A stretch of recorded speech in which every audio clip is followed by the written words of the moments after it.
Hotline Miami. A game best put as a rush of neon 80s visuals, hyperviolence in 100 forms, and a soundtrack that feels both timeless yet retro all in the same. To say it's had an influence on the resurgence of the bright neon 1980s vaporwavy look, or the rise of fast-paced, synth-focused music tracks that find places to rest in several music niches, is an understatement. This game's had its aesthetic splattered across several different forms of media since it first arrived, like a blood stain on a couch in the back of a nightclub.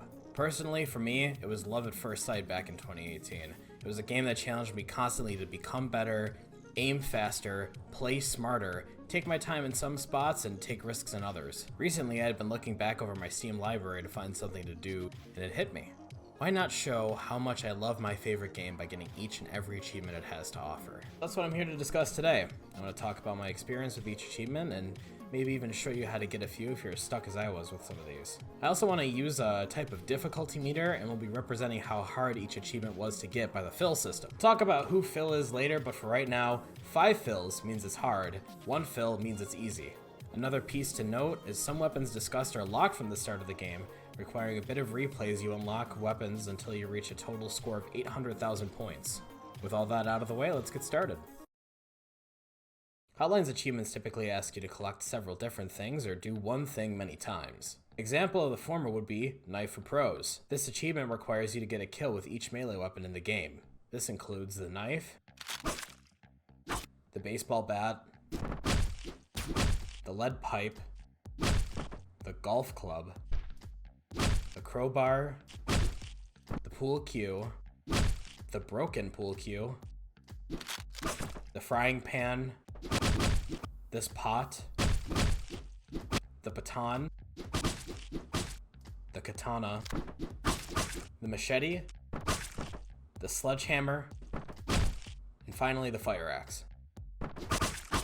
Some weapons, such as the katana, only drop in special weapon spawn areas such as the first floor of Full House. This can cause the achievement to be a bit of a grind, rerolling the weapon spawns until you get the weapon you need. An example of the latter needing to do one thing many times is 1989, which asks you to die 1,989 times. Trust me, if you're going for all the achievements, you'll be dying way more than just 2,000 times.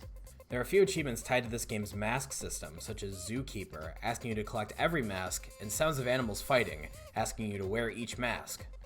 However, some masks are hidden in some levels, and 2 have achievements specifically tied to them. Most masks are obtained by earning high scores in certain levels, and some others require you to find them in the level as you play. Some masks are obscure to find, so let's begin on where to find those masks. You can get Nigel by completing the game's secret ending, which is something we'll get to shortly, and Nigel has an achievement of his own. There's Jones, who you find in this manhole cover in the back of Full House. Once you complete the chapter, find this crowbar near the entrance, walk outside and around the building, and pop open this manhole cover to find a dying man, a bit of dialogue, the achievement Sewer Alligator, and Jones.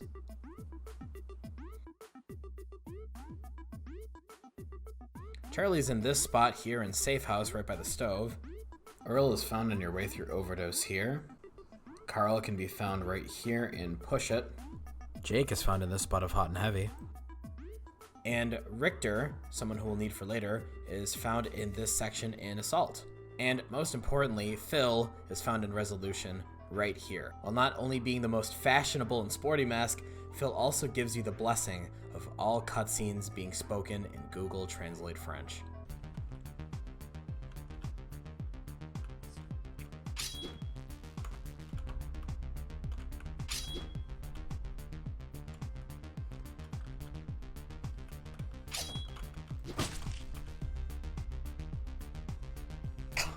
He does talk. What the fuck?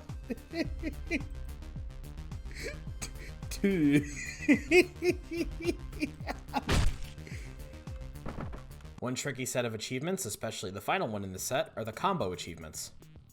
They ask you to obtain combos of 4, 6, 8, 10, and 12 respectively. Getting Combo King can be a little bit difficult, as keeping a combo can be challenging amidst a sea of gunfire and sparse enemies. Here's a good spot on the 3rd floor of Vengeance right at the start. Equipping the Zack mask, found after a high score is achieved on Assault, can extend your combo timer, making this achievement a little bit easier.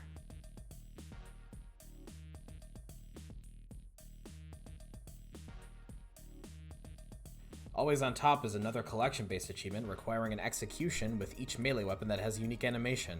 This includes the drill, the knife, the crowbar, the lead pipe, the golf club, the baseball bat, the baton, the machete, the sledgehammer, the brick, the hammer, katana, the glass bottle, the fire axe, the scissors, the pool cue, the broken pool cue, the dart, the frying pan, the pot with water, and finally the briefcase. Two things to note are not needing any of Biker's executions or any weaponless executions like this head smash or this wall kick. Keep in mind that some of these weapons are in the special weapon spawn areas, such as previously mentioned Full House's 1st floor. The pitcher achievement asks you to use every throwing weapon available. Note that you don't have to kill with each weapon, just hit someone with each one. This includes the glass bottle, the beer can, the hammer, the brick, the ninja star, the dart, and the scissors. The lack of a necessary kill is mentioned as you can't actually kill anyone with a beer can, you just kind of throw it at people. I guess it's kind of a joke weapon. Guns for show is like Knife for pros. Instead, you'll be using each firearm instead of each melee weapon. This includes the M16, the shotgun, the double barrel, the Magnum, the Scorpion, the Uzi, the MP5, the silenced pistol, and the silenced Uzi. You'll need the Richter mask as he's the only way to obtain the silenced Uzi mentioned at the end of the list. Some weapons are very common, such as the shotgun, but some are more random weapon spawns, such as the Scorpion and the Magnum. If you were to press escape, you would notice a puzzle button right about here. Selecting it brings you to a grid with nothing much else on screen. However, we can fix that in just a few steps. First, you'll probably have Rasmus already. He's integral for spotting some of these puzzle pieces, which are all letters to fill in the grid with a special message. You can find each of the puzzle pieces in most of the levels. Here's this one in the prologue, Chapter 1, Chapter 2,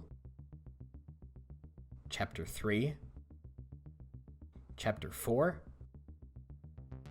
Chapter 5, Chapter 6, Chapter 7, Chapter 8, Chapter 9, Chapter 10, Chapter 11, Chapter 12,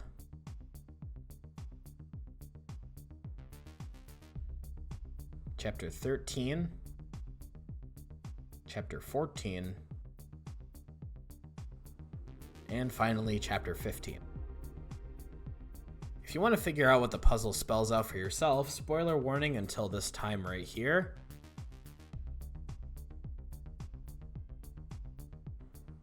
If if you're still with me. The secret password is I was born in the USA. This password is used in the final chapter of the game, Resolution, where the biker finds out more than the janitors down in the manhole intended and confronts them, unlocking the secret ending. If you follow along, then you've gotten the achievements The Boss, This Is It, and Eye for Details. 3 tough ones all ticked off. In fact, these 3 are 3 of 7 secret achievements. The 4th is the previously mentioned Sewer Alligator.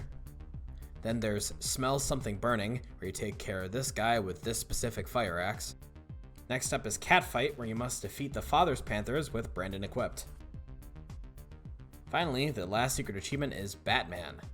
It asks you to complete Chapter 2 while wearing the Nigel mask, which seems simple at first, then you try to move.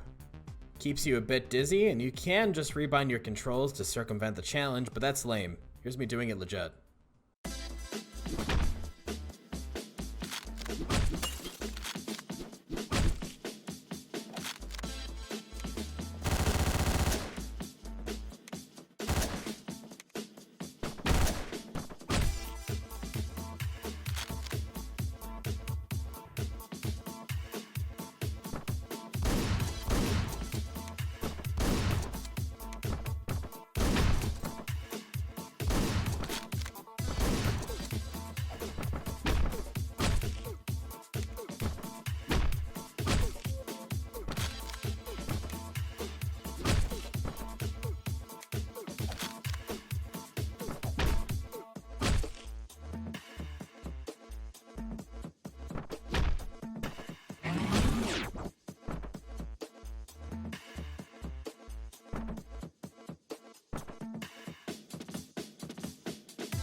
The next one is called Plain Luck.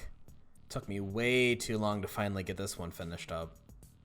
All you have to do is kill 3 people with 1 throw of a brick. It's harder than it sounds, I swear. The easiest spot to do it, and the only spot I could manage to pull it off, is on the 2nd floor of Full House. Use the weapon respawns on the 1st floor to your advantage, grab a brick and carry it upstairs after clearing the floor and come to this spot. Wait until the perfect moment to strike, and bam, done. And finally, we arrive at the 2 most difficult achievements to get.